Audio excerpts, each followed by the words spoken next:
Take a moment to close your eyes and allow yourself to listen along to this adult bedtime story. And with your eyes closed, as you listen along to me talking in the background, you can begin to comfortably drift off asleep.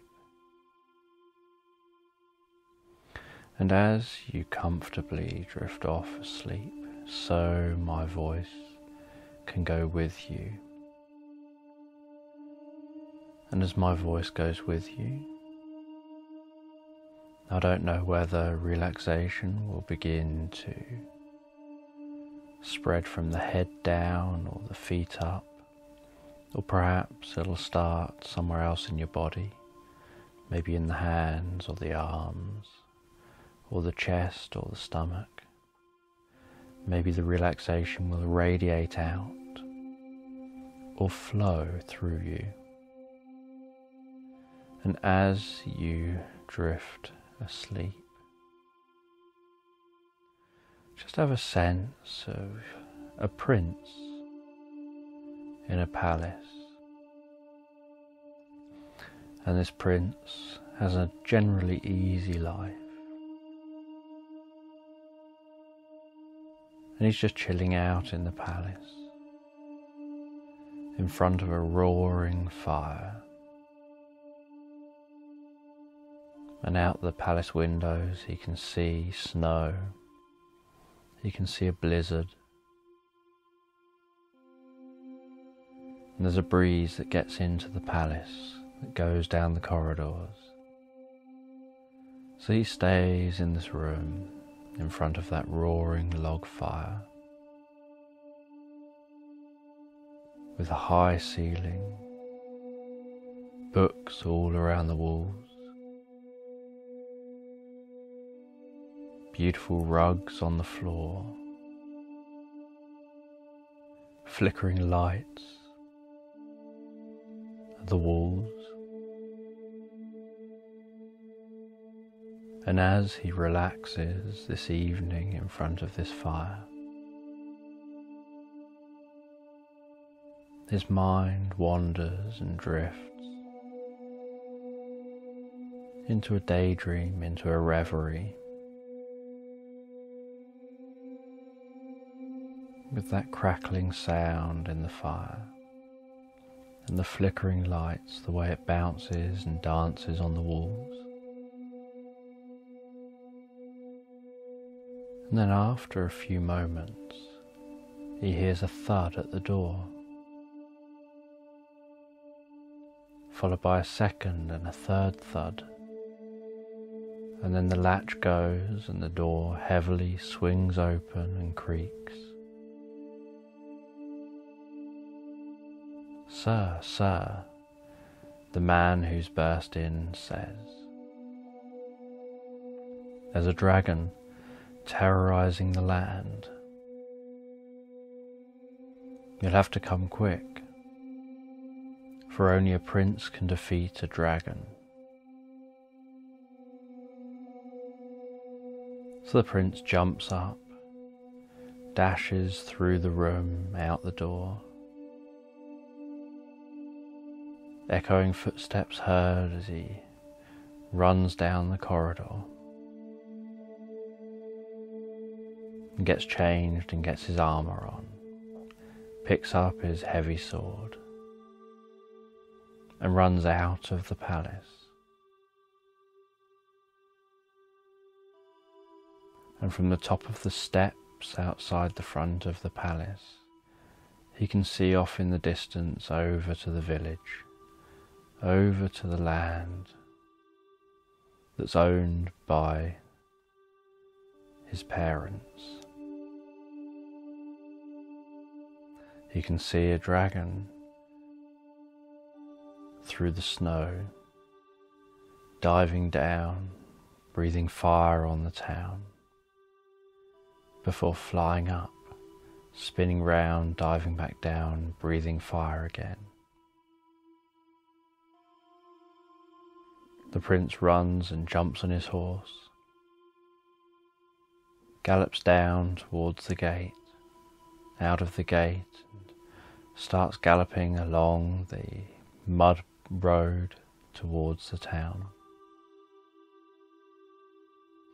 He pulls his visor down on his helmet. As he charges down into the town, up over a bridge, across a river, round winding roads, dodging falling wooden masonry, before he gets so close to where the dragon is that he can start to feel the heat coming off of the burning buildings. There's no way from down here that he can get to that dragon. So he climbs up a church which bells ringing. Climbing up the outside of the church, and gets to the top as they're still ringing the bell to try and warn people to get away. He gets the bow off his back, puts an arrow in the bow,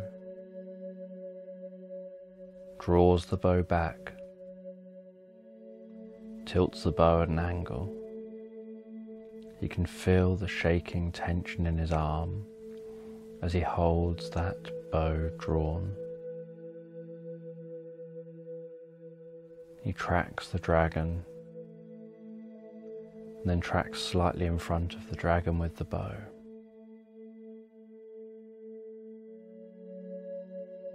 And fires. The bow flies through the sky and just bounces off the side of the dragon. The prince gets another bow from his back, another arrow from his back, puts it in the bow, draws it back, tracks again. He's got to aim for the throat, the only point on the dragon that's vulnerable. Tracks the dragon, can feel his hands shaking, his muscles burning as he holds that bow pulled tight like that. And then fires and just nicks the dragon's throat. The dragon lets out a roar and a breath of fire and turns towards the church.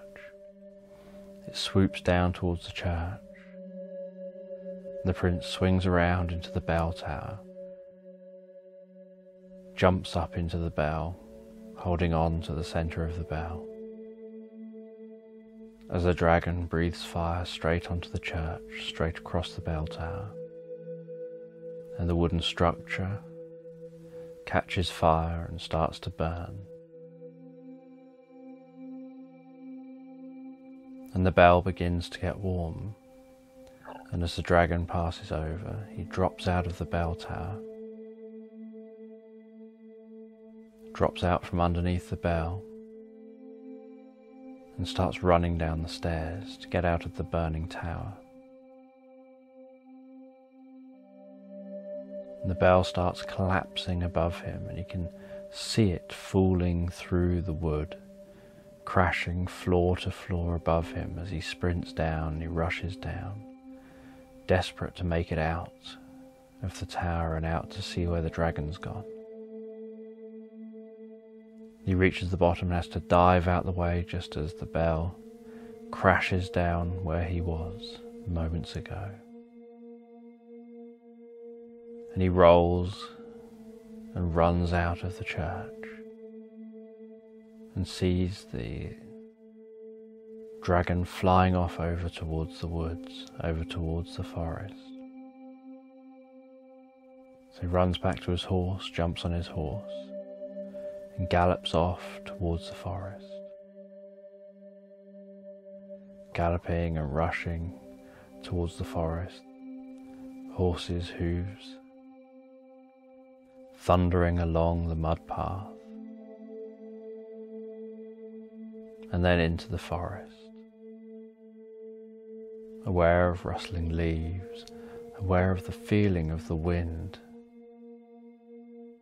on his face as he gallops through the forest, hearing that dragon roar from time to time overhead, getting more distant all the time. And after some time galloping, the horse needs to slow down. He can't keep the horse going at this speed. So he slows down to a walk for a while he still listens out for that dragon.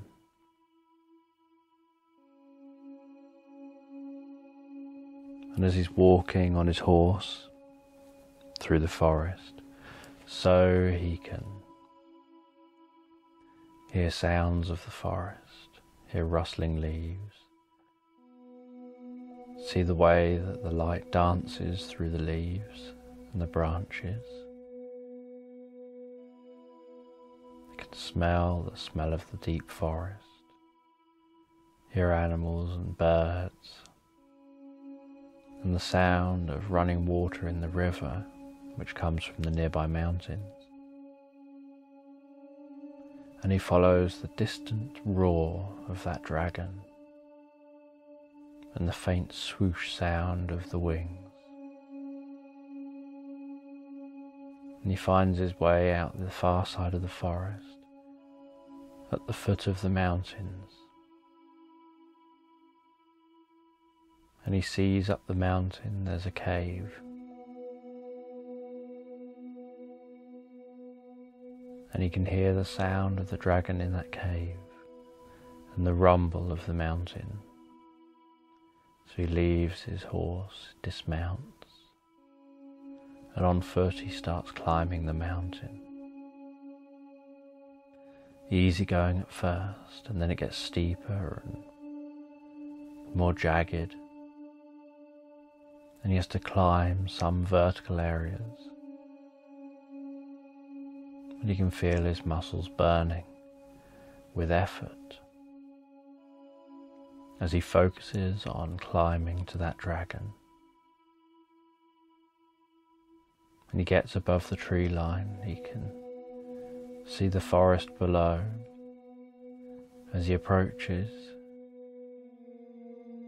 the cloud line, where occasionally clouds reach the mountain before sharply pushing up and condensing and having snow fall. And the snow out here is different to the snow that was falling back over the land. Out here the air is cooler up the mountain.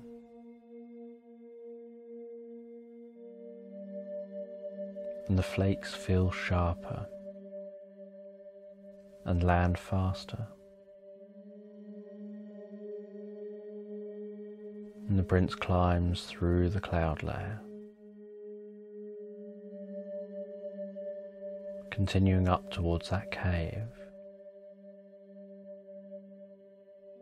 with everything becoming noticeably colder, seeing his breath in front of him,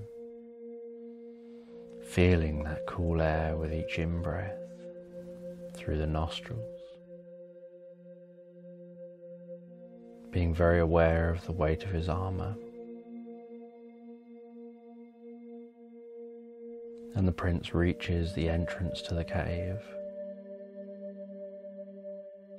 He can hear in the distance in the cave the echoey rumble of the dragon, the thud of its footsteps. He sees crushed bones on the ground, skeletons of knights and previous people that have tried to take on the dragon. And one of the skeletons has the most beautiful armor you can imagine, and a highly reflective silver shield And he picks up the silver shield, and it's incredibly lightweight. He doesn't know what it's made of, but it seems sturdy, seems like it'll do the job. And the prince walks into the cave,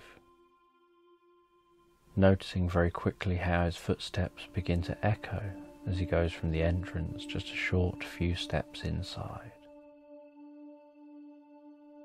And the prince lights a torch and carries that torch with him as the cave gets darker and darker.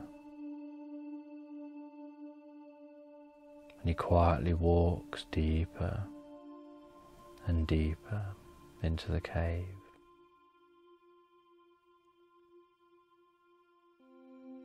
He has a certain level of relaxed alertness as he walks deeper and deeper, listening for the dragon. And the cave at places begins to narrow. He notices a slight breeze from time to time, making his torch flicker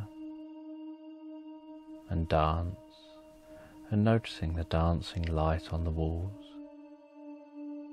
and the ceiling of the flickering flame. And then the cave opens up into a chamber, and the prince sees this huge dragon in there. He tries to sneak as close as he can to the dragon. He gets his bow while he hides behind a huge rock, puts an arrow into the bow, draws it back. As he draws it back, there's a creak from the bow. The dragon notices, turns to face the rock. The prince fires, managing to get the arrow into the side of the dragon's neck. The dragon screams and breathes out fire, while the prince ducks down tightly in behind the rock, watching the fire pass over the top of his head as he holds the shielding close to him.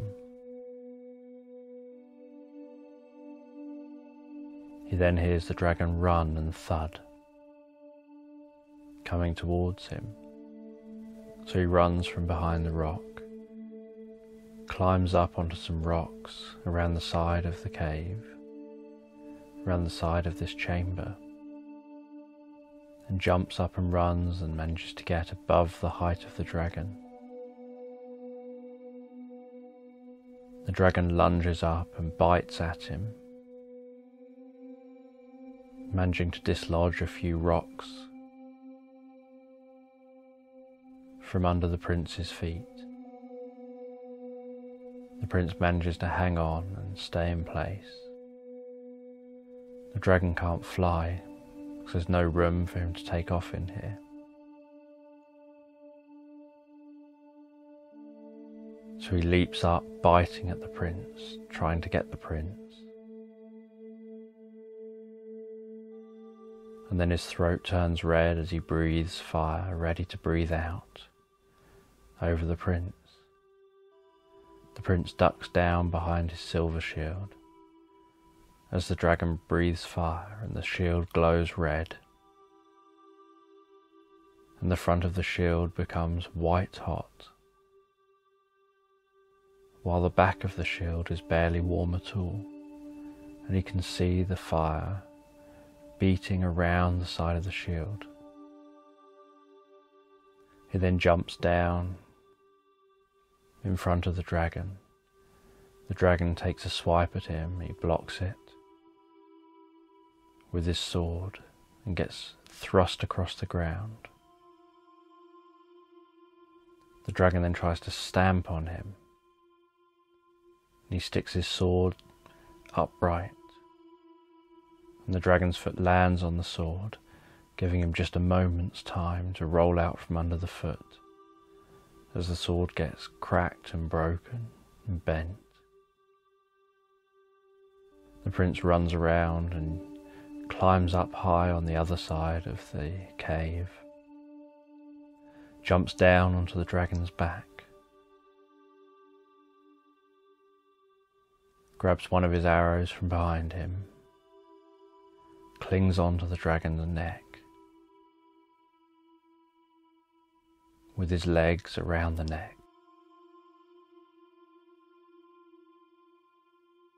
then lets himself drop and swing round to the front of the dragon's neck, grabs a second arrow and thrusts both arrows deep into the neck of the dragon as the dragon screams and breathes out fire and shakes its neck violently from side to side. And the prince hangs on with all the strength in his legs as green blood starts squirting out from the neck, and the neck's glowing red as the dragon breathes fire, before eventually it staggers, whacks its head on the side of the cave, staggers some more, and slumps down to the ground with a loud crash. Just as he was slumping down, his neck's falling down, the prince manages to get most of himself out of the way.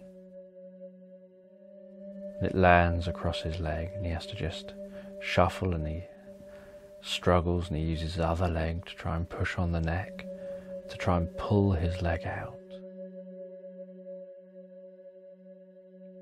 In the end, he manages to pull his leg out from within the armour, which hasn't been damaged. And with one leg uncovered with no armour on, the prince staggers out of the cave, back out to the daylight, and begins his journey back to the palace, where he knows he's going to get a positive reception from the town, from his parents, the king and queen, for saving the land once again, where he'll look forward to his hard-earned rest back in front of the fire,